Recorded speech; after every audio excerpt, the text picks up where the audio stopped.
오늘은 들보라고 하는 너의 들보, 내 들보라고 주보에 나갔는데 짧게 냈어요. 좀 길게 말하면 내 들보를 보라 이런 건데 공간이 짧아서 내 들보 이렇게 나의 들보를 봐야 된다는 거예요. 나의 들보. 근데 사람들은 자기 들보를 안 보거든요. 그래서 이제 내 들보를 봐야 된다. 이러한 예수님의 말씀을 가지고 강해를 하도록 하겠습니다. 39절에 보니까 또 비유로 말씀하시되, 비유라고 말씀하고 있습니다. 비유로 말씀하시되 맹인이 맹인을 인도할 수 있느냐? 둘이 다 구덩이에 빠지지 아니하겠느냐? 우리 눈이 좀 많이 내리고 있는데 우리 김성광 원찰님은 차를 미리 좀 빼놓는 게 좋지 않을까?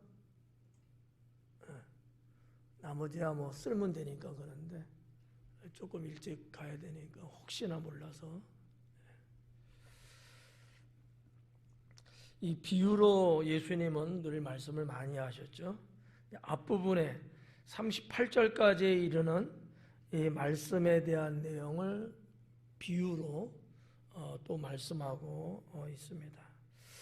근데 이제 39절부터 45절까지 나오는 이 말씀 속에 예수님이 누구에 대하여 하시는 말씀이냐? 비유긴 비유인데 뭐 보편적으로는 이제 바리새인들을 향한 말씀이다 이렇게 보면 틀림없어요.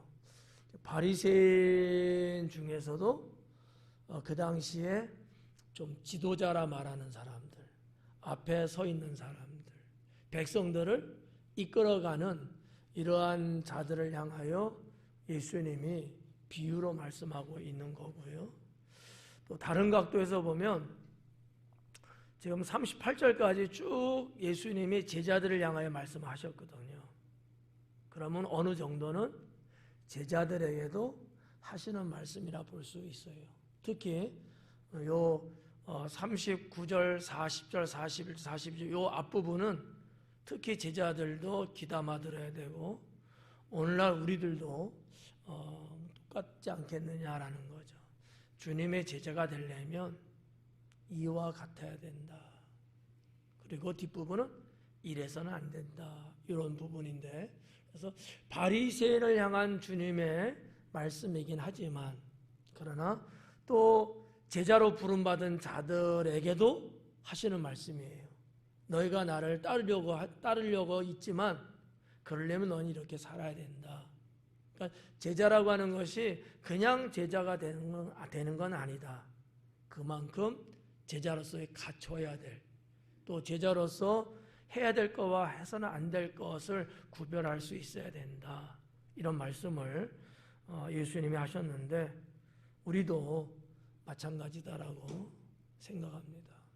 우리도 하나님의 자녀로서 성도로서 또 주님의 일꾼으로서 살려면 오늘 말씀을 마음에 새겨야 될 거예요. 이런 것 없이 그냥 내가 주님 믿는다 이것은 좀 위험하고 죄에 빠질 수 있습니다. 자, 그러면 그 내용을 한번 볼까요? 맹인이 맹인을 인도할 수 있느냐? 맹인이 맹인을 인도한다? 이게 사실상 이건 어려운 거예요. 왜냐하면 맹인이 뭐예요? 앞을 보지 못하는 분이잖아요. 근데 어떻게 나도 앞을 보지 못하는데 다른 사람을 내가 어떻게 데리고 갈 수 있냐 이거예요. 할 수 없음을 말하고 있는 거죠. 바리새인의 지도자, 이 바리새인의 앞선 자들, 이 바리새인이 다 지도자는 아니에요.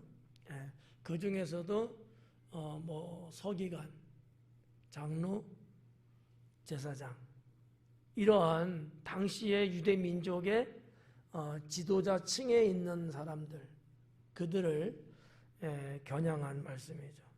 그들은 언제나 자기들이 지도자라고 생각했어요. 그리고 하나님의 백성을 우리가 이끌고 간다라는 이런 어떤 자부심이 상당히 큰 사람들이었습니다. 근데 예수님이 보는 관점에서는 맹인이라고 본 거예요. 너희가 어떻게 백성들을 끌고 갈 수 있느냐? 너희 자신도 제대로 가지도 못하면서. 그러니까 예수님 보시기에는 황당하고 말이 되지 않는 것이죠. 그래서 맹인이 맹인을 인도할 수 있느냐? 이 말은 없다는 거죠. 만약에 인도하게 된다면 둘이 다 구덩이에 빠지지 아니하겠느냐?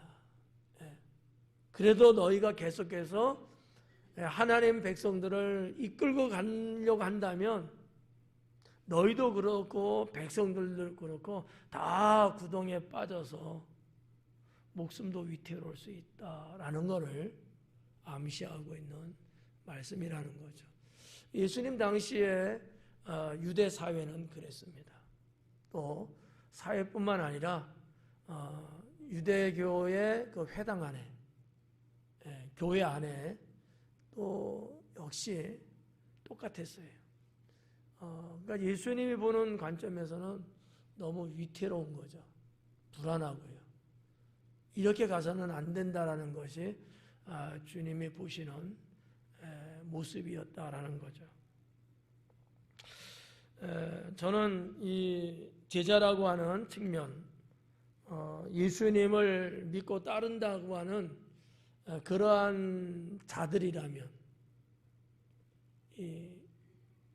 볼 수 있는 눈을 가져야 되지 않겠느냐 이렇게 생각을 해요. 눈을 뜨라는 거죠. 눈을 감아서는 안 된다라는 거죠. 그렇잖아요. 영적인 눈을 떠야 돼요. 주님을 바라볼 수 있는 눈을 가져야 된다는 거죠.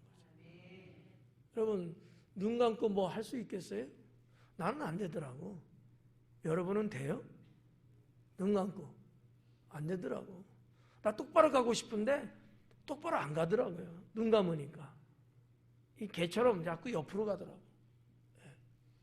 그 희한하더라고요.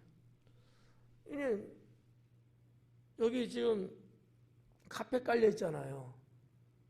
눈 뜨고 가면 똑바로 갈 수 있어요. 눈 감고는요, 옆으로 자꾸 삐지더라고. 저는 해봤어요. 어릴 때부터 이 맹인들을 조금 이렇게 인도해 주기도 하고 그런 적들이 좀 많아요. 길 가다가도 앞 못 보는 분들 계시면은 제가 이렇게 다가가고 그분들 이렇게 인도해 드리기도 하고, 특히 이제 서울은 이제 대중교통에 지하철이 있잖아요. 계단을 내려가야 되거든. 그러면 그분들이 지팡이를 이렇게 뚜뚜뚜뚜 치시면서 이제 가시는데 상당히 불안하죠. 그래서 학교 다닐 때도 이렇게 모시고 인도한 적이 있는데, 제가 이렇게 가르치는 사람의 입장에 있었을 때 한번 해봤어요. 눈 감고 생활을 해봤어요. 하루 정도. 정말 눈 딱 감고. 아무것도 할 수 있는 게 없더라고요. 어디에 뭐가 있지 않은데 거기까지 내가 가는 게 어려워. 그리고 눈이 안 보이니까 더듬어야 돼. 만져도 이게 그건지 저건지 잘 식별이 안 가. 눈을 감으니까 불편한 게 한두 가지가 아니더라고요. 나 자신도 내가 내 마음대로 안 되는데 내가 누구를 제대로 도와줄 수 있겠어요? 이게 안 된다는 거죠. 그러니까 예수님은 당시에 유대 사회에 안 못 보는 맹인들도 좀 많이 있었던 것 같아요. 뭐 이유는 모르지만 예수님이 이거를 가지고서 비유로 지금 말씀하고 있는 거예요. 보지도 못하는 자가 어떻게 누구를 인도할 수 있느냐. 근데 참 그 예수님의 비유의 어떤 적절성? 좀 특이한 게 뭐냐면, 맹인이 눈 보는 사람은 인도하는 게 맞냐? 이렇게 하는 게 어떻게 보면 맞는 건데, 맹인이 맹인을 이렇게 말씀하고 있는 거예요. 그러면 맹인이라는 것은 유대 지도자고 맹인을에 해당하는 사람은 백성이에요. 다 맹인이라는 거죠. 이만큼 당시의 유대 사회는 주님을 보는 눈을 갖고 있는 사람이 없었다라는 것을 암시적으로 느낄 수 있다라는 거죠. 예. 그만큼 그 시대는 하나님과 동떨어진 삶을 살았던 시대가 아니었을까 이렇게 예측할 수 있는 거죠. 40절 말씀에 보면 제자가 그 선생보다 높지 못하나 무릇 온전하게 된 자는 그 선생과 같으리라 그래요. 다른 비유를 들으셨어요? 제자와 선생의 비유예요. 자, 제자가 선생보다 못한 건 맞아요. 그런데 무릇 온전하게 된 자는 그 선생과 같으리라. 제자지만 제대로 하고 잘하고 정말 모든 일들을 온전하게 하는 사람, 제자라면 선생과 같아진다라고 본 거예요. 예수님께서 이 말씀하셨던 중심은 뭐냐? 온전한 거예요. 온전한. 그러니까 지금 예수님 앞에 제자들 있죠? 제자들한테 새겨 들어야 되는 거예요. 너희가 나를 따르지만 너희가 온전하지 못하면, 따라만 다니고 아무것도 없다면 그건 온전할 수가 없어요. 그러면 나와 같이 되지 못한다는 건데, 예수님의 이 말씀의 뜻이 어디 있을까? 제자인 너희들은 나와 같이 돼야 된다는 거예요. 나와 같이 돼야 된다는 거예요. 너희가 온전하면 나와 같이 될 수 있다. 근데 내가 하는 일을 너희도 한다는 거예요. 예수는 이 말씀을 한 두세 번 말씀하셨거든요. 심지어는 뭐까지 말씀하시냐면 나보다 더 큰 일도 할 수 있느니라. 이렇게까지도 말씀했어요. 그건 어느 때예요? 내가 온전할 때. 내가 온전할 때. 나는 우리 성도님들이 여기 있는 목사보다 더 나은 그러한 성도가 되기를 소망하고 있고요. 그러기 위해서 늘 가르치고 알려드리고 기도하고 있다는 거죠. 옛날부터 저는 그런 생각을 가졌어요. 서울에서 학생 청년들 가르칠 때도 제가 이런 말을 많이 했어요. 너희는 나보다 훌륭한 사람이 돼야 된다. 나보다 나은 사람이 돼야 된다. 왜? 내게 있는 거 모든 거 다 너희가 가져가야 된다. 내가 갖고 있는 지식, 내가 가지고 있는 신앙, 영성, 능력, 성령의 은사 할 것 없이 너희가 다 가져갈 수 있다. 너희가 나보다 나을 수 있는 이유는 내 것도 다 갖고 너희들만의 것들이 또 있지 않냐. 그러니까 플러스 알파다. 너희가 정말 주님 앞에 제대로 하면 나보다 더 뛰어난 사람이 될 수 있다. 나는 그걸 원한다. 그래서 제가 늘 입버릇처럼 내 거 다 가지고 가라. 내가 너희와 함께 있는 동안에 내가 언제 떠날지 모르잖아. 너희랑 같이 내가 죽을 때까지 있을 수도 있지만 내가 떠날 수도 있다. 그러기 전에 다 가져가라. 제가 늘 그런 말씀을 했거든요. 여기 당진 내려와서도 제가 우리 성도님들이 그런 얘기들을 줄곧 했어요. 내 것을 다 가져가야 합니다. 근데 별로 싫은가 보더라고. 욕심이 없나? 저는 이 예수님의 말씀을 대할 때마다 나를 다시 한번 자꾸 이렇게 독려를 해요. 이 정신을 잃어버리지 않기 위해서. 우리 성도들이 목사가 갖고 있는 이런 여러 가지 것들을 다 가져갈 수 있도록 내가 이렇게 제공해 줘야 되거든. 공급해 줘야 된단 말이지. 근데 여러분들이 만약에 안 받겠다고 손사래하고 거부하면 그럼 어쩔 수 없죠. 그러나 원하는 자라면 가져갈 수 있다는 거죠. 목사가 받은 성령의 은사 능력을 목사의 신앙을 닮아가면 여러분도 가져갈 수 있어요. 하나님께 받을 수 있는 거죠. 그런 의미예요. 다 가져가라. 제가 강조하는 것 중에서 많은 부분이 어떤 거예요? 행위죠. 말과 행동에서 본을 보여야 되고 하나님 말씀대로 살아야 된다. 여러분들이 그렇게만 해주시면은 예수님이 하신 이 말씀이 이루어지는 거예요. 예. 그게 온전한 자거든. 온전한 자. 제자가 선생보다 높을 수는 없어요. 제자는 제자예요. 그러나 그 제자가 온전한 위치까지, 경지까지 올라오면 선생과 같은 그 정도 수준이 된다라고 하는 거거든요. 이거는 제자들을 향해서 예수님이 이야기하시는 거예요. 네, 제자들을 향해서. 그러니까 너희는 나만 따라다니는 자로서 만족하면 안 된다는 거예요. 내 제자가 되려면. 내가 향후, 앞으로 아버지의 나라로 내가 다시 갈 건데 너희는 이 땅에서 복음 전하고 제자의 삶을 살아야 될 것인데 너희가 온전하지 않고서는 내가 지금 복음을 전하는 것처럼 너희는 복음을 전할 수 없다는 얘기거든요. 복음을 전할 수 있으려면 온전한 자가 되라고 하는 거거든요. 그래서 제자로서 갖춰야 될 게 뭐냐? 39절에서는 눈이 떠 있는 자가 되어야 된다는 거예요. 볼 수 있는 자가 되어야 된다는 거죠. 두 번째는 온전한 자가 되어야 된다는 거예요. 적당히 아니에요. 온전한 거예요. 좀 보수적으로 말하면 완전한 자예요. 더 철저하게 표현하면 완전한 자. 좀 진보적으로 부드럽게 말하면 온전한 자. 그 자가 되라. 이런 말씀을 하신 거죠. 그리고 이제 41절에 어찌하여 형제의 눈 속에 있는 티는 보고 내 눈 속에 있는 들보는 깨닫지 못하느냐. 이 티와 들보에 대한 말씀을 하셨어요. 여러분도 아마 이 말씀은 머릿속에 기억이 남아있을 거예요. 들보라는 단어, 티라는 단어, 이런 거. 예수님은 이게 제가 볼 때 상당히 그 과장법을 썼어요. 예. 눈 속에 티와 들보거든요. 예.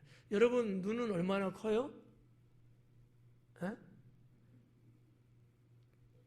티가 여러분 눈 속에 들어갈 수 있을 것 같아요? 없을 것 같아요? 예? 있죠? 들보는요? 둘 다 들어갈 수 없어요. 눈이 그렇게 크지 않아. 눈이 여러분 한 이만해요? 아니잖아. 예.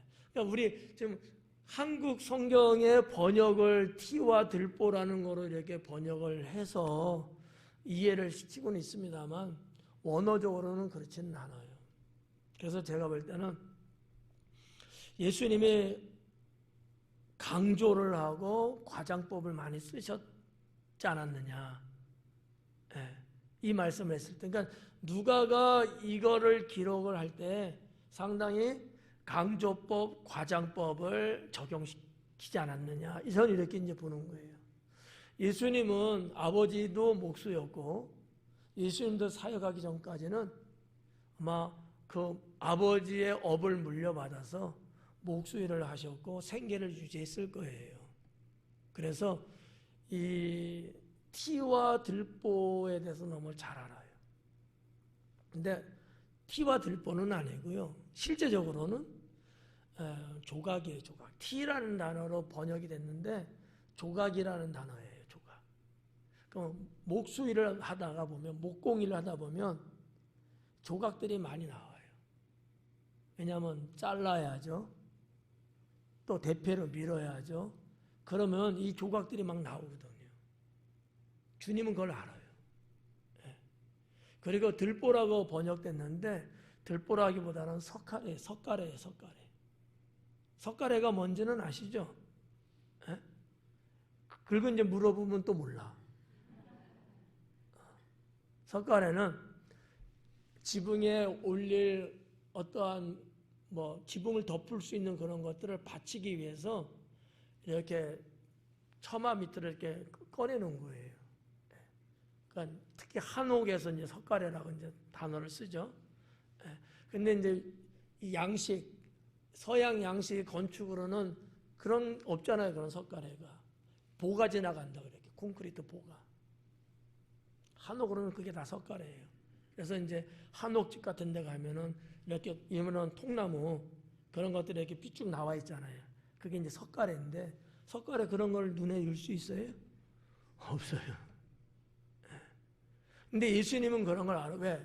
목수니까 집을 짓고 고치고 뭐 이런 일을 하는 분이니까 조각과 석가래를 너무나 잘 아시는 거야. 그래서 아마 이런 단어로 비유를 들지 않았을까. 아무래도 이렇게 늘 알고 있고 접하고 있고 경험하고 이런 것들이 순간순간 지혜롭게 이렇게 툭툭 나오는 거거든요. 우리도 마찬가지예요. 알지도 못하는데 무슨 말을 하겠어요. 내가 경험한 것이, 들은 것이, 공부한 것이 있을 때 생활 속에서 나도 모르게 그런 생각이 탁 나가고 이야기를 해주는 거거든요. 예수님도 아마 그러지 않았을까. 근데 어쨌든 티예요. 티와 들보인데 들보가 훨씬 크죠. 왜냐하면 유대의 집과 우리 한국의 집은 틀려요. 건축 양식이. 한국은 옛날에 보면 거의 다가 이렇게 A자형이에요. 이렇게 일자가 아니고. 그러면 석가래의 길이도 어때요? 전체 길이가 안 나오고 반 정도만 나오겠죠. 유대는 안 그래요. 전체가 나와요. 그러면 상당히 더 긴 거야. 사실 거의 2배에 육박할 만큼. 그런 들보를 갖고 있는 자가 눈에 아무것도 안 보여요. 다 가릴 정도로 조각 들어가 있는 사람한테 뭐라 할 수 있겠느냐라는 거죠. 이 말은 죄의 크기를 말해요. 이만한 죄를 짓고 있는 자가 요만한 죄 짓고 있는 자에게 죄졌다고 뭐라는 거야. 자, 요 말을 좀 유대인들의 입장에서 한번 말씀해 드릴까요? 유대인들의 입장에서. 아마 이게 예수님의 이제 뜻일 거예요. 바리새인들은 하나님의 계명을 어기며 살았어요. 그런데 일반 평민들은 하나님의 계명을 어기기보다는 생활에서 지켜야 될 어떤 율법, 후대의 유대인들이 그 서기관이나 이런 사람들이 만든 법이 있어요. 그런 거를 못 지킨 거야. 한번 잘 생각해 봐요. 그런 생활 속에서 죄 짓는 것하고 하나님의 계명을 지키지 않고 죄 짓는 거하고 어떤 게 더 큰 죄예요?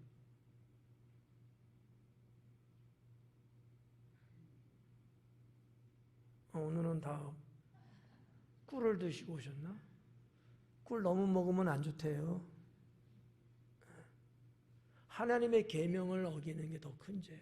그게 들보예요. 그게 바리새인 지도자들이 지은 죄라고 본 거죠. 백성들이 살면서 자잘구레한 죄도 져요. 그건 티예요. 그것도 안 되지. 안 되는데 주님의 말씀은 뭐예요? 큰 죄를 짓고 용서받지 못할 정도의 죄를 지은 자들이 용서받을 만한 자그마한 죄 지은 것 같고 정죄하고 이랬다 저랬다 지적질하는 게 맞냐? 아니다라는 거죠.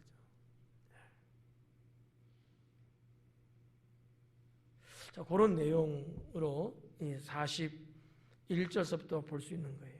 어찌하여 형제 눈 속에 있는 티는 보고 내 눈 속에 있는 들보는 깨닫지 못하느냐. 여기 있는 말씀에서 제자로서의 갖춰야 될 것 세 번째가 뭐냐? 자기 자신을 살필 수 있어야 된다라는 거죠. 늘 자기 자신을 살펴야 된다는 거예요.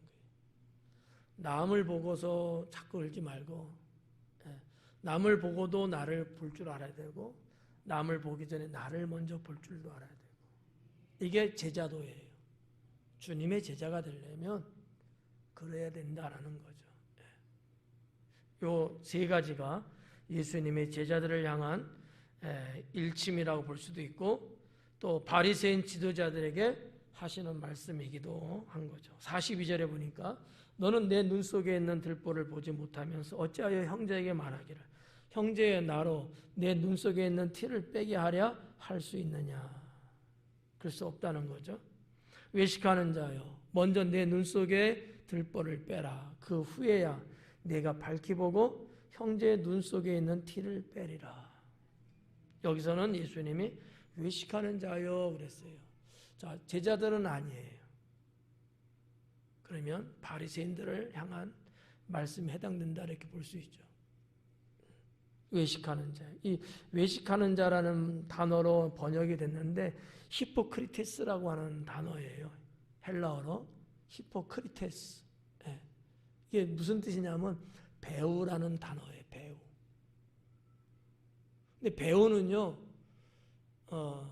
이렇게 뭐 표현이 좀 이상할지만 가식적인 거, 없는 거를 만들어서 그 흉내를 내야 되거든요.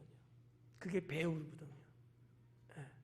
그래서 그걸 외식하는 거로 번역을 한 거예요. 진짜가 아닌데 꾸며서 표현하는 거거든요. 그게 외식이에요. 그러니까 하나님을 경외하지 않는데 경외하는 척하는 거예요. 예배를 진실하게 드리지는 않으면서 진실하게 드린 척 폼만 자꾸 잡는 거예요. 예수님이 그런 거 싫어했잖아요. 기도한다 하는 사람이 길 사거리 나가서 이렇게 흉내만 내고 있는 거예요. 이게 다 뭐예요? 외식하는 거다라는 거죠. 너희가 배우처럼 살고 있다라는 거예요. 배우처럼. 우리도 이러면 안 된다라는 거죠. 그래서 이제 이 42절까지 그렇게 내용들을 우리가 정리해 볼 수 있고요. 43절에 보니까 못된 열매 맺는 좋은 나무 없고 나무와 열매에 대한 말씀을 43, 44 이렇게 말씀하고 있어요. 못된 열매 맺는 좋은 나무 또 좋은 열매 맺는 못된 나무 서로가 안 맞아요. 그죠? 좋은 나무에서 좋은 열매 맺히고 그런 거잖아요. 근데 좋은 나무인데 나쁜 열매 맺고 나쁜 나무인데 좋은 열매 맺는다? 이건 안 맞는다는 거죠. 있을 수 없다는 거예요. 그러면 예수님이 이 비유의 말씀을 하시면서 하는 거예요. 너희들이 본질이 좋으면 너희 행실도 좋았을 텐데. 열매는 행실을 말하는 거거든요. 그런 거예요. 너희 행실이 올바르다면 왜 나쁘다 하겠느냐. 너희 행실이 잘못됐으니까 잘못된 것 아니냐. 이런 예수님의 가르치심이죠.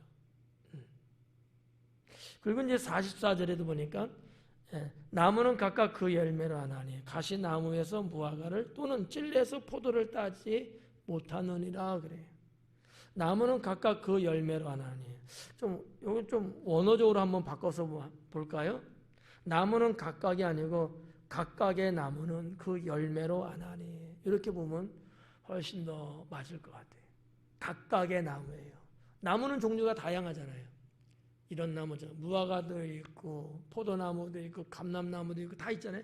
이런 각각의 나무는 열매 맺는 게 다 다르다는 거예요. 근데 그 열매를 보면 알잖아요.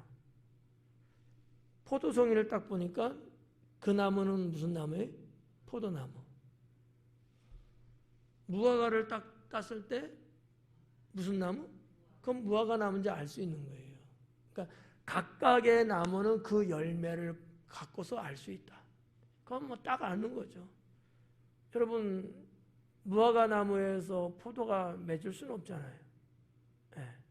그러니까 나무와 열매는 동질. 학문적으로 말하면 동질. 같다는 얘기예요. 다를 수 없다는 거예요. 너희의 신앙과 너희의 행실이 다를 수 없다. 똑같을 수밖에 없다는 거예요. 행실을 보면 알 수 있고 신앙을 보면 알 수 있고. 그러니까 신앙이 좋은 사람은 우리가 하나님 잘 믿는데 믿음 좋은데 그러면 당연히 그 사람은 행실이 좋아요. 행실만 봐도 그 사람은 신앙이 좋구나. 이 알 수 있다고 하는 얘기죠. 그거를 지금 말씀하고 있는 거예요. 근데 이제 이 44절에 있는 거는 좀 유대의 중동 지역, 광야나 사막 지역의 배경을 좀 갖고 있는 말씀이기도 해요. 왜냐하면 무화과라든지 포도나무라든지 이런 과실수들이 이렇게 이제 있는 곳에서는 항상 이 찔레나 가시나무 덤풀들이 이렇게 항상 같이 있어요. 그게 그 지역의 이제 특성이긴 한데, 일부러 심었을까? 그건 잘 모르겠고, 아무튼 그 지역은 그런 이제 나무들이 있는 반면에 가시덤풀, 찔레라고도 표현했습니다만, 가시나무와 찔레. 사실은 찔레에도 가시가 있어요. 근데 원래 가시나무는 원래 가시나무라는 종류가 있고, 찔레라는 것은 가시가 있는 찔레꽃이라는 거 아시죠? 그런 식물이 또 있어요. 이런 것들이 포도나무, 무화과나무 이런데 같이 엉키성키 이렇게 있단 말이죠. 그러니까 예수님이 그거를 이제 아시니까 이런 말씀을 이제 하신 거예요. 가시나무야. 가시나무야. 근데 보니까 포도가 열려. 이건 안 되잖아. 가시나무가 있을지라도 포도는 포도나무에서 열매가 맺는 거예요. 아무리 우리가 사는 세상이 악하다 어쩌다 이렇게 말하지만 그래도 내가 하나님 앞에 신앙의 중심이 딱 서갖고 가면 나에게는 성령의 열매가 맺히는 거지. 그렇잖아요. 세상이 약해서 어쩔 수 없었어요. 맞아요? 아니에요. 아무리 나무 주변에 찔레꽃이 피었다 할지라도 그 나무에는 그 열매가 맺게 돼 있는 거거든요. 핑계거리가 없는 거예요. 내가 그런 주변 환경을 따라 살기 때문에 내 열매가 악한 것인 거지. 이걸 우리가 여러분 구별을 잘 하셔야 되고요. 핑계거리가 이제는 없어졌죠. 누구 때문에, 뭐 때문에 핑계댈 게 없어요. 그런 와중에도 내가 하나님 중심에서 정말 신앙을 가지고 붙잡고 내가 살기만 한다면 얼마든지 하나님이 기뻐하시는 열매를 맺을 수 있다라는 거죠. 마지막 45절에 보니까 선한 사람은 마음에 쌓은 선에서 선을 내고 악한 자는 그 쌓은 악에서 악을 내나니 이는 마음에 가득한 것을 입으로 말함이니라. 자, 45절은 이런 거예요. 입을 통해서 나가는 말은 마음에서 나온다는 거죠. 마음에서 나오지 않는 말은 없어요. 모든 말은 다 마음에서 나와요.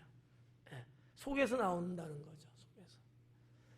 예수님께서도 그런 말씀하셨어요. 입으로 들어가는 것이 더러운 것이 아니고 입에서부터 나오는 것이 더러운 것이니라. 이런 말씀을 하셨거든요.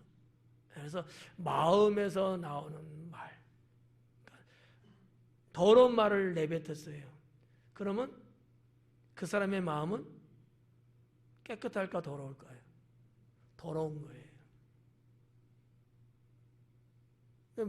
여러분 선택을 잘 하셔야 돼요.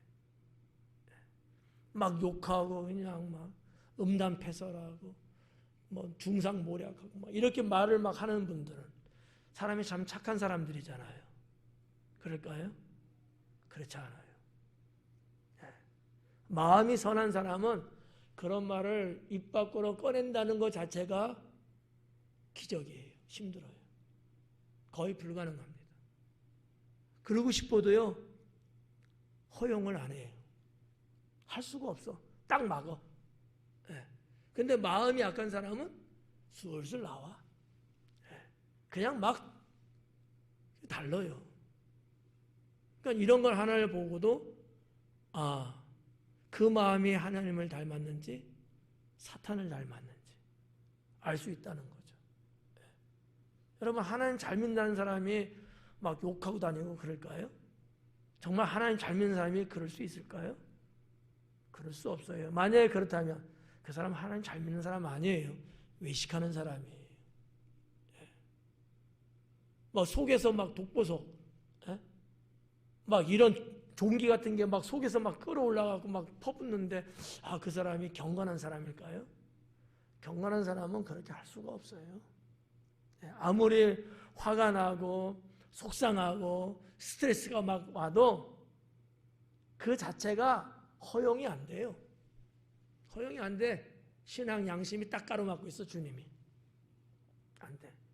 제가 예전에 한번 이 하나님을 믿는 사람들 말이죠. 요즘 젊은 사람들은 받아들이기 어려울지 모르지만 정말 경건하게 하나님을 정말 경건하게 믿는 사람은요, 세상 노래를 알아도 나오지가 않아요. 예전에는 잘 불렀어. 근데 내가 변화된 이후에는 이게 차단이 돼요. 부르려고 하다가도 딱 멈추게 되는 거지. 근데 브레이크 장치가 없어서 계속 잘 나와. 이거는 그 영혼이 맑지 못한 거예요. 그래서 옛날에 뭐 일반 대중가요, 세상 노래 불렀던 가수들, 예수님 믿고, 이제는 세상 가수가 아니고 복음 가수로 전향하는 분들이 계신단 말이죠. 이런 분들은 진짜예요. 근데 그러지 않고 여전히 그 업에 종사하고 돈벌이하고, 이거는 그 신앙이, 하나님 물론 믿긴 믿는 건데 그 신앙의 정도가 아직도 낮은 수준, 변화되지는 않은 거예요. 믿긴 믿는데 변화는 안 되고 있는 거예요. 우리의 일상생활 모든 게 다 그래요. 그러니까 하나님이 보실 때에 바로 그거야 라고 할 때는 새 사람이 돼야 되는 거예요. 새 사람이 되지 않으면 안 된다는 거죠. 여러분, 이런 거 제가 한 2가지 말씀드렸어요. 욕하는 문제. 욕이 제대로 잘 나가. 아직도 먼 사람이야, 이건. 세상 가요 유행가라든지 뭐 세상 뭐 이런저런 뭐 그런 어떤 좀 안 좋은 더러운 뭐 이런 것들의 대화거리가 이건 아직도 새 사람이 안 된 거야. 물론 사람이니까 예를 들고 대화에 어떤 뭐를 하기 위해서 이렇게 살짝 말할 수 있어요. 말 안 할 수는 없지. 근데 그런 것들이 자제가 되고 절제가 되고 성령께서 딱 막아버린다는 거죠. 제가 말씀드렸잖아요. 저도 뭐 우리나라에 나온 유행가 요즘 거는 모르지만 옛날 거는 다 알아요. 다 외웠어. 일부러 다 외울 정도로 다 알아. 원래 노래를 좋아해 제가. 어려서부터. 동네 가수였거든 제가. 왜 그런지는 모르지만 뭐 잘한다고 잘한다니까 또 했겠지. 막 시켜주니까. 뭐 외국 팝송, 우리나라 뭐 흘러간 노래 뭐 진짜 수천 곡을. 그런데 성령 받고 그게 딱 멈추는 거예요. 그냥 자동으로 멈추는 거예요. 허용을 안 하더라고요. 그래서 지금도 이렇게 TV 보다가 때로는 보다가 유행가 이렇게 나오잖아요. 따라 부를 수 있는데 불러지지가 않아. 부르고 싶은 마음도 없지만 혹시나 이제 부를 때가 있잖아요. 그러면 첫 마디만 그렇게 자제가 되는 거죠. 자, 아무튼 이런 이제 45절 말씀인데, 자, 요 말씀 한번 뜯어 볼게요. 자, 선한 사람은 마음에 쌓은 선에서 이렇게 번역됐는데 원어적으로 조금 바꿔볼게요. 선한 사람은 마음에 선한 창고에서 선을 내나니. 마음의 선한 창고에서. 쌓은이라는 단어로 번역된 데사우르라고 하는 단어가 있거든요. 데사우르는 쌓았다라는, 이거는 이제 의미적인 건데요. 본뜻은 창고를 말해요. 근데 창고는 쌓아놓는 곳이잖아. 이해가죠? 그러니까 이렇게 이제 번역은 하긴 했는데 마음의 선한 창고예요. 쌓은 선에서가 아니고 마음이 창고야. 근데 선을 쌓아놓은 창고야. 거기에서 나온다는 거지. 여러분, 그래서 선한 것을 많이 우리의 심령에 쌓아놓으면요, 거기서 악한 게 나와요? 선한 게 나와요. 네. 내가 뭐를 쌓아놓느냐에 따라서 생활하면서 나오는 게, 선을 심었으면 선이 나오고 악을 심었으면 악이 나오고 이렇게 되는 거거든요. 그래서 우리 하나님 믿는 사람들은 보는 거, 듣는 거, 생활하는 거, 경험하는 거, 이런 부분들이 악한 것을 접하면 안 돼요. 나도 모르게 내 안에 쌓이거든. 그럼 나도 모르게 이게 툭 튀어나올 수 있어요. 그런 건 각종 피해야 돼. 자꾸 안 들으려고. 나한테는 그런 소리 하지 마라. 누가 와서 쏙닥쏙닥 하면서 뭐 이러쿵 저러쿵, 뭐 누가 뭐 얼굴이 뭐 그냥 이상하게 생겨고 코가 2개나 뭐 막 이런 얘기하면은 다 듣고 있어. 그래? 아유, 뭐 어떡하냐? 그럼 나도 모르게 다 쌓여 내 안에. 그러는 말을 누가 와서 불평, 원망, 투정 막 이러면은 그런 얘기 나한테 하지 말아요. 그런 얘기 나한테 하지 말아요. 혼자서 삭히고 기도하고 그러셔야지. 나한테 하지 마세요. 이렇게 말을 해야 돼. 근데 여러분들은 마음씨가 좋아서 안 그러죠. 다 들어주잖아. 아, 그랬어요. 얼마나 힘들었겠어요. 나도요, 옛날엔 그랬던 것 같아요. 맞장구 막 쳐주잖아. 나도 모르고 내 안에 독이 생겨. 독이 들어와. 자꾸 욕하는 소리 자꾸 들으면서 살면 어떻게 돼요? 내 안에 욕이 생겨. 나도 모르게 욕이 푹 튀어나가고요. 여러분, 담배 피시는 분들 주변에 있으면 담배 연기 여러분 마셔야 안 마셔요?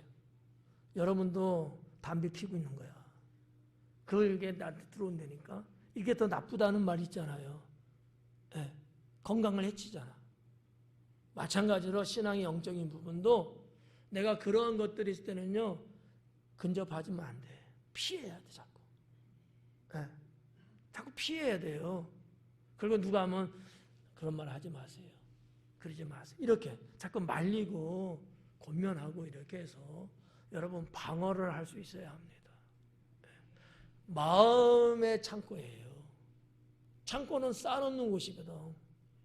선한 것이면 선한 것이 쌓이고 악한 것은 악한 것이 쌓인단 말이지.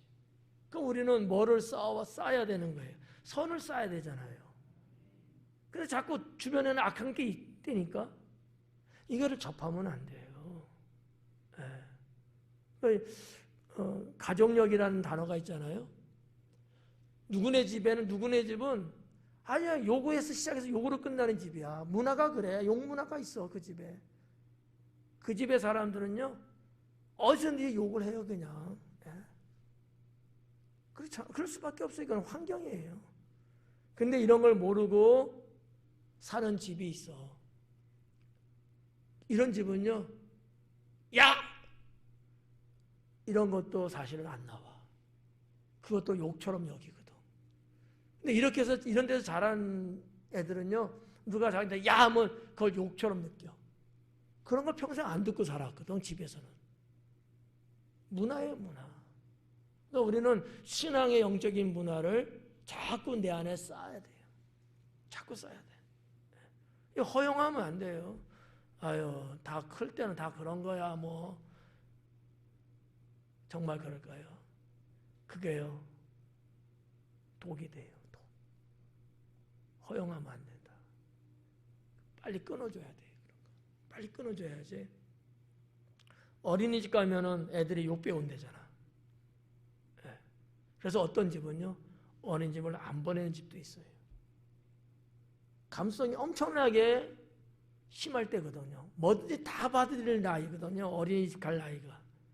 그리고 그때가 뇌가 성장할 때예요. 100%다 들어갑니다. 그래서 어떤 분은 교육적으로 안 보낸다는 집도 있어요. 하도 그게 가는 애들이 욕을 하니까. 갔다 오면 한 가지씩 욕을 배워온대. 배웠으니까 써먹어야 되잖아. 집에서 자기 엄마한테 야 이년아, 애들이 뭘 알아? 그냥 들은 대로 그냥 툭 나가는 거야. C8 이런데요. 깜짝 놀라지 부모는. 얘가 어디서 이런 거를 어디서 했겠어. 그 또래 애들 같이 사는 거기서 들은 거야. 배운 건 아니에요. 들은 거야. 근데 이 마음의 창고에 쌓인 거야. 그게 툭 튀어나오는 거예요. 이게 여러분 습관되고 문화되면요 고쳐지기가 어려워요. 근데 이런 문화가 없이 정말 정결하게 이렇게 성장한 애들은요 아무리 세상이 더럽고 악해도 그렇게 생활 안 해요. 여러분은 어떻게 살았어요? 과거? 그냥 그렇게 사셨죠? 선하게 내 마음의 창고에는 하나님의 선함을 자꾸 채우자. 자꾸 채우자. 네. 그래서 제가 그냥 여러분에게 이해를 도우려고 표현을 좀 쌍스러운 말을 했는데 제 마음은 아니에요. 내 마음 속엔 없어. 네. 그래서 이 45절 선한 사람은 마음에 쌓은 선에서라고 보지 말고 마음에 선한 창고에서 선을 낸다. 악한 자는 그 선한 창고가 아니고 악한 창고예요. 마음의 악한 창고에서 악을 내나니 이는 마음에 가득한 것을 입으로 말함이니라. 마음에 가득한 거, 마음에 있는 것을 내뱉는다는 얘기예요. 주님의 말씀이 맞아요. 그래서 우리 하나님을 잘 믿는 성도로서 이런 오늘 39절서부터 45절에 이르는 이런 말씀들을 여러분들이 좀 헤아리시고 어떻게 해야 될 것이며 어떤 것은 해서는 안 될 것인가 구별하고 지혜롭게 살 수 있기를 바랍니다. 기도하겠습니다.